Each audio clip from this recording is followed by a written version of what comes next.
నెల్లూరు జిల్లాలో తెల్ల బంగారం దోపిడీ కేసులో మొదలైన అరెస్టులు. ఉమ్మడి నెల్లూరు జిల్లాలో గతంలో సంచలనం సృష్టించిన తెల్ల బంగారం క్వార్టజ్ దోపిడీ కేసులో నేడు కీలక పరిణామం చోటు చేసుకుంది. ఈ కేసులో ఇప్పటి వరకు తప్పించుకుని తిరుగుతున్న కొంతమంది వ్యక్తులను పోలీసులు చివరికి అదుపులోకి తీసుకున్నారు. వారి అరెస్టుతో విచారణ కొత్త దశకు చేరినట్టు తెలుస్తోంది. గూడూరు పరిసర ప్రాంతాల్లో గత ప్రభుత్వ కాలంలో భారీ స్థాయిలో క్వార్టజ్ దోపిడీ జరిగినట్టు ఆరోపణలు ఉన్నాయి.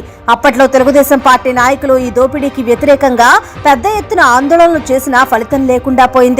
ఇటీవల కాలంలో ఈ కేసుపై విచారణ మరింత వేగంగా సాగడంతో సంబంధిత ఆధారాలు సేకరించిన పోలీసులు నిందితుల అరెస్టును ప్రారంభించారు. కేసులో ప్రధాన ముద్దాయిలను అదుపులోకి తీసుకోవడం ద్వారా ఈ దోపిడీ వ్యవహారానికి శాస్త్రోక్త ముగింపు దిశగా అడుగులు పడుతున్నాయని విశ్లేషకులు అభిప్రాయపడుతున్నారు. ప్రస్తుతం అరెస్టైన వారి వివరాలు అధికారికంగా వెలువడాల్సి ఉండగా ఈ కేసులో ఇంకా ఎంతమందిని అదుపులోకి తీసుకుంటారో, మరెవరెవరి ప్రమేయం కలిగి ఉన్నారో వేచి చూడాల్సి ఉంది.